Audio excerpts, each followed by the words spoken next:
সুরেন্দ্রনাথ সেন ছিলেন স্বামী বিবেকানন্দের একজন অনুরাগী। তিনি গুরুরূপে বিবেকানন্দের প্রতি অত্যন্ত আসক্ত ছিলেন। 1898 খ্রিস্টাব্দে কলকাতার বাগবাজারে বলরাম বসুর বাড়িতে 24শে জানুয়ারি সোমবার উপস্থিত হয়ে দেখলেন স্বামী বিবেকানন্দের কাছে অনেক লোক। শ্রী চৈতন্যদেবের কথা হচ্ছে, হাসি তামাশাও চলছে। একজন বলে উঠলেন, মহাপ্রভুর কথা নিয়ে এত রঙ্গরসের কারণ কি? আপনারা কি মনে করেন তিনি মহাপুরুষ ছিলেন না?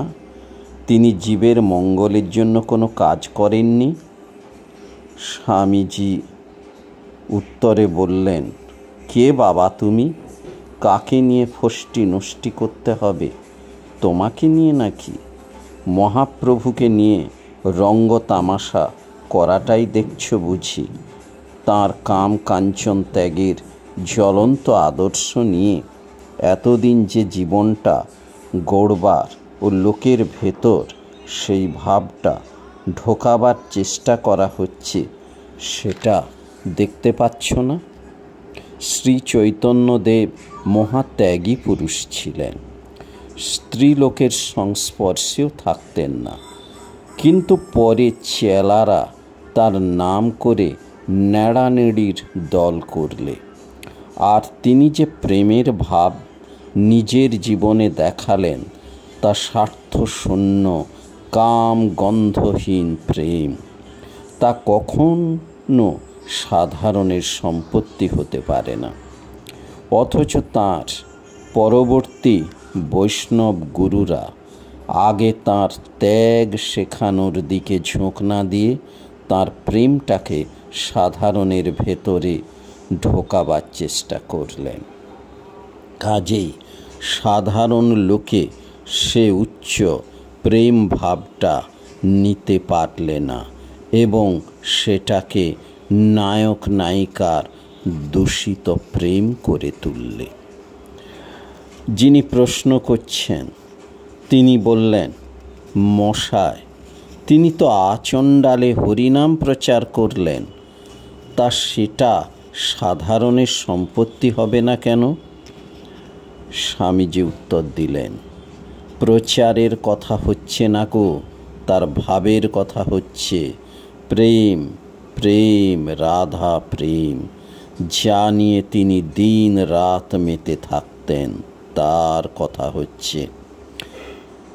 প্রশ্নকর্তা তখন জিজ্ঞেস করলেন, সেটা সাধারণের সম্পত্তি হবে না কেন?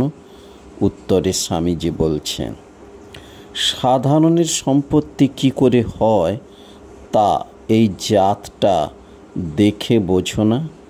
ওই প্রেম প্রচার করেই তো সমস্ত জাতটা মেয়ে হয়ে গিয়েছে। সমস্ত উড়িষ্যাটা কাপুরুষ ও ভীরুর আবাস হয়ে গিয়েছে। আর এই বাংলাদেশটায় 400 বছর ধরে রাধা প্রেম করে কি দাঁড়িয়েছে দেখো।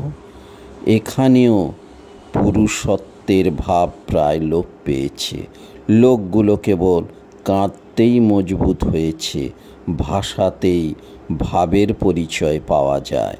তা 400 বছর ধরে বাংলা ভাষায় যা কিছু লেখা হয়েছে সেসব এক কান্নার সুর, প্যান প্যানানি ছাড়া আর কিছুই নেই। একটা বীরত্বসূচক কবিতারও জন্ম দিতে পারেনি।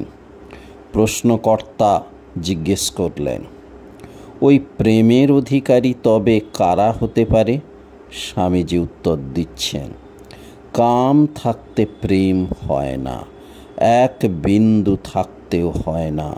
মহাত্যাগী মহাবীর পুরুষ ভিন্ন ও প্রেমের অধিকারী কেউ নয়। ওই প্রেম সাধারণের সম্পত্তি করতে গেলে নিজেদের এখনকার ভেতরকার ভাবটাই ঠেলে উঠবে। ভগবানের উপর প্রেমের কথা মনে না পড়ে ঘরের গিন্নিদের সঙ্গে যে প্রেম, তার কথাই মনে উঠবে। আর প্রেমের যে অবস্থা হবে তা তো দেখতেই পাচ্ছ।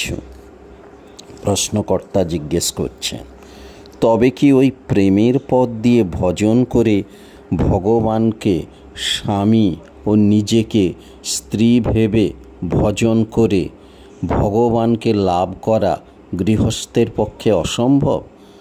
উত্তরে স্বামীজি জানাচ্ছেন, দু একজনের পক্ষে সম্ভব হলেও সাধারণ গৃহস্থের পক্ষে যে অসম্ভব এ কথা নিশ্চিত। আর এ কথা জিজ্ঞাসারই বা এত আবশ্যক কি? মধুর ভাব ছাড়া ভগবানকে ভজন করবার আর কি কোনো পথ নেই? আরও 4টে ভাব আছে তো, সেগুলো ধরে ভজন করো না, প্রাণ ভরে তাঁর নাম করো না, হৃদয় খুলে যাবে। তারপর যা হবার আপনি হবে। তবে এ কথা নিশ্চিত যেন যে কাম থাকতে প্রেম হয় না। কাম শূন্য হবার চেষ্টাটাই আগে করো না। বলবে, তা কী করে হবে? আমি গৃহস্থ হলেই কি কামের একটা জ্বালা হতে হবে? স্ত্রীর সঙ্গে কামজ সম্বন্ধ রাখতেই হবে? আর মধুর ভাবের ওপরই বা এত ঝোঁক কেন? পুরুষ হয়ে মেয়ের ভাব নেবার দরকার কি? প্রশ্নকর্তা জিজ্ঞেস করলেন। হ্যাঁ, নাম কীর্তনটাও বেশ, সেটা লাগেও বেশ। শাস্ত্রেও কীর্তনের কথা আছে। চৈতন্য দেবতাই প্রচার করলেন, যখন খোলটা বেজে ওঠে তখন প্রাণটা যেন মেতে ওঠে আর নাচতে ইচ্ছা করে। স্বামীজি তখন উত্তর দিচ্ছেন, বেশ কথা, কিন্তু কীর্তন মানে কেবল নাচাই মনে করো না। কীর্তন মানে ভগবানের গুণগান, তা কেমন করেই হোক।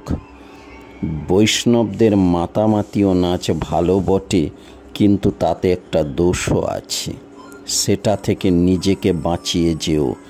কি দোষ জানো? প্রথমে একেবারে ভাবটা খুব জমে, চোখ দিয়ে জল বেরোয়, মাথাটাও রিরি করে। তারপর যেই সংকীর্তন থামে তখন সে ভাবটা হু হু করে নামতে থাকে। ঢেউ যত উঁচু ওঠে, নামবার সময় সেটা তত নিচুতে নামে। বিচার বুদ্ধি সঙ্গে না থাকলেই সর্বনাশ। সে সময়ে রক্ষা পাওয়া ভার। কামাদি নীচ ভাবের অধীন হয়ে পড়তে হয়। আমেরিকাতেও ওই রূপ দেখেছি। কতকগুলো লোক গির্জায় গিয়ে বেশ প্রার্থনা করলে, ভাবের সঙ্গে গাইলে, লেকচার শুনে কেঁদে ফেললে, তারপর গির্জা থেকে বেরিয়েই বেশ্যালয়ে ঢুকল। প্রশ্নকর্তা জিজ্ঞেস করছেন, তাহলে মহাশয়, চৈতন্যদেবের দ্বারা প্রবর্তিত ভাবগুলির ভেতর কোনগুলি নিলে আমাদের কোনরূপ ভ্রমে পড়তে হবে না এবং মঙ্গলও হবে? উত্তরে স্বামীজি জানাচ্ছেন, জ্ঞান ও মিশ্রা ভক্তির সঙ্গে ভগবানকে ডাকবে, ভক্তির সঙ্গে বিচার বুদ্ধি রাখবে। এছাড়া চৈতন্যদেবের কাছ থেকে আরও নেবে তাঁর হৃদয়বত্তা, সর্বজীবে ভালোবাসা, ভগবানের জন্য টান, আর তাঁর ত্যাগটা জীবনের আদর্শ করবে।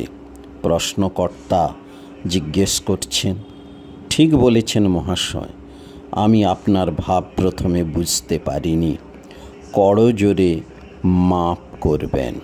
তাই আপনাকে বৈষ্ণবদের মধুর ভাব নিয়ে ঠাট্টা তামাশা করতে দেখে কেমন বোধ হয়েছিল। হাসতে হাসতে স্বামীজি উত্তর দিলেন, দেখো, গালাগাল যদি দিতেই হয় তো ভগবানকে দেওয়াই ভালো। তুমি যদি আমাকে গাল দাও আমি তেড়ে যাব।